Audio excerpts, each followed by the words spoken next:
How to find add nearby friends on Snapchat.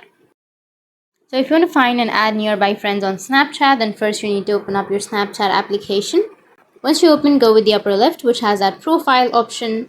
Under profile, you can scroll down and go with the snap map. Tap on enter and it will take you to the snap map, and allow your location and while using the application, and it will take you to the settings, and you just need to simply toggle on the location option.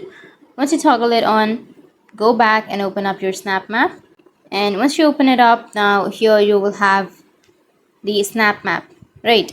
So under the snap map, just simply go with the location, your location, and once you're here on your location, now you just need to simply search for a nearest friend. So for example, I'll be choosing something, some location. Simply tap on a location.